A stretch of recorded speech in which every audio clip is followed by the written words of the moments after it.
Donald Trump gave Vladimir Putin another gift. Because of the war in the Middle East, which Donald Trump started against Iran, India is fully returning to buying Russian oil and even liquefied gas, and is signing new long-term contracts with the Kremlin.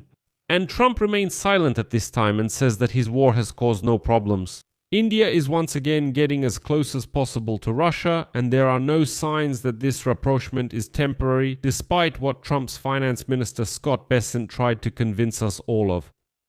My name is Alexei Pichi. Let's discuss this topic together, but before we start, I ask you to support the work of this YouTube channel with a like, a subscription, and if possible by becoming a sponsor or making a donation. All the links and details on how to do this are in the description of this video. I will be grateful for any support you can give. In addition, subscribe to my Telegram channel Peachy News. The link to it is in the description of this video. So, after the start of the war by the US and Israel against Iran, India has already resumed purchasing Russian oil, and now India may also resume imports of Russian liquefied natural gas, for the first time since the start of the full-scale invasion by the Russian Federation. And here it's worth remembering that in January, when Indian diplomats were negotiating a trade agreement meant to ease Donald Trump's tariffs, New Delhi decided to reduce purchases of Russian oil. This is a move that many saw as a painful concession in favor of American President Donald Trump. But Trump himself boasted loudly about this, let me remind you, but in the end, this achievement was completely nullified. Because just 2 months later, it may seem like a long time ago, but no, it was recent. Just 2 months later, India and Moscow are deepening their cooperation in the energy sector. The parties agreed to prepare for the resumption of Russia's direct supplies of liquefied natural gas to India, for the first time since the start of Russia's full-scale invasion of Ukraine. If India decides to sign these agreements, which could violate Western sanctions, the negotiations could be completed within a week. A few weeks, and the Kremlin is already pleased with such a deal. The negotiations are taking place against the backdrop of a rapid rise in energy prices caused by the American-Israeli war against Iran. And so, the so-called verbal agreement on negotiations for a liquefied natural gas deal was reached during a meeting on March 19th with Russian Deputy Energy Minister Pavel Sorokin, with India's Oil and Gas Minister Hardeep Singh Puri. They also agreed to further increase sales of Russian crude oil to India, which could double the January volumes and account for at least 40% of India's total imports in about a month. So this is a complete rollback to what it used to be. All of Trump's achievements, all his tariff threats, the trade war he started, it's all being nullified, completely reset to zero. India has become one of the main buyers. Russian oil, which after Russia's full-scale invasion of Ukraine was being sold at significant discounts due to Western sanctions. India's purchase of Russian oil became a subject of disputes between New Delhi and the Trump administration.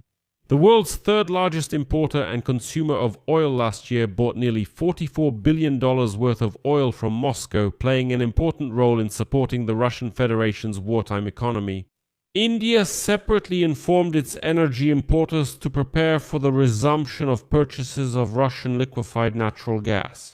According to Reuters sources, India has already approached Washington about the possible lifting of sanctions. And believe me, Trump will gladly lift those sanctions. It is also important to note here that the representative of the Indian Ministry of Foreign Affairs, Randhir Jaiswal, stated last week that New Delhi is in talks with several countries about energy supplies, particularly LNG. So, the Indian authorities reported that they are purchasing the first batches of Russian liquefied gas mainly for cooking, which is not subject to sanctions. They say they're already buying these trial batches. As stated in New Delhi, India has chosen a course that best serves its national interests and is based on long-standing and reliable partnership relations with Russia. And although the US has spent decades building relations with India as a strategic counterbalance to China, the world's fifth largest economy, now twice in less than a year it has suffered a serious blow due to decisions initiated mainly by Donald Trump. So India is like, come on, why should we do any business with the Americans, especially after this president? Why do we need this? After many years of buying oil from Moscow at reduced prices, India sharply cut its imports after Trump imposed tariffs of up to 50% on Indian goods in August last year.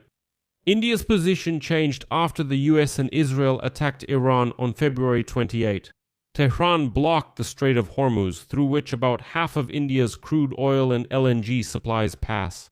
Since then, long lines have formed at some Indian gas stations and some restaurants have run out of cooking gas. Demand for Russian energy exports, which bypass the Persian Gulf when transported to Asian consumers, has sharply increased in India and other countries in the region.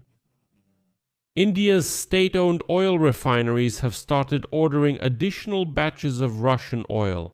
A few hours before the United States announced a temporary exemption from sanctions on March 5, which allowed New Delhi to increase its purchases of Russian oil. According to a government document reviewed by Reuters, some Indian politicians expressed regret that India reduced its export of Russian oil as a concession to the United States. They say like, damn, listen, we shouldn't have done that. And they regret that they gave in to Donald Trump's pressure. And he says, on our part, we tried to ease the situation somehow, to make concessions, to negotiate and so on. And when Trump started this war in the Middle East, nobody really asked us anything. And in the government document, there was a warning that a prolonged disruption of oil supplies from the Middle East would trigger a chain of economic problems leading to rising inflation, weakening of the currency, and an increase in external debt. Russia, which has maintained friendly relations with India since the Cold War, is certainly using its advantage. And according to one of Reuters' sources, any new LNG supply agreement is likely to contain less favorable terms for India compared to the 20-year supply agreement that the Indian state company GAIL signed with the Russian company Gazprom in 2012. Representatives of the state-owned power grid company RF, who were in New Delhi this month for an industry summit, also proposed cooperating with their Indian counterparts on power transmission facilities, mainly in the mountainous and remote regions of the country. If the agreement is signed, it will be Moscow's first step into India's power transmission sector. Russia is also interested in expanding air connections with India. And last week, a representative of Pulkovo Airport in St. Petersburg said that he had visited Indian airports and was exploring the possibility of increasing the number of direct flights. Moreover, the head of the Russian Ministry of Foreign Affairs, Sergei Lavrov, stated at a conference dedicated to Indian-Russian relations that 96% of trade between the two countries is now conducted in rupees and rubles. The time-tested Russian-Indian friendship serves as an example of how interstate relations should and can be built on the basis of equality, mutual trust and respect, as well as taking each other's interests into account. Transactions in rupees and rubles amounting to up to $1 billion can now be processed in just one day, more than twice as fast as just a few years ago. Representatives of Russia's Sberbank have already stated this. In other words, they have found workarounds for how to do all this. Sanctions are sanctions, of course, but still they have found loopholes. And Trump, who so boldly imposed tariffs and declared a trade war, has messed up. And he does nothing, he just watches all of this. That's how Donald Trump outplayed everyone again and once more let Putin earn extra dollars to continue the war against Ukraine.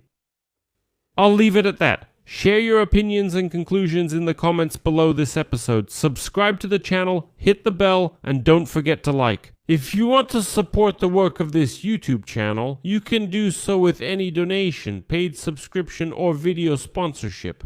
Or through the PayPal platform, crypto wallets, basically all the details on how to do this and all the links are in the description of this video. I will be grateful for any support from you. And also subscribe to my Telegram channel, Pechi News. The link is in the description of this video. That's all for now. Take care of yourselves. Goodbye, everyone.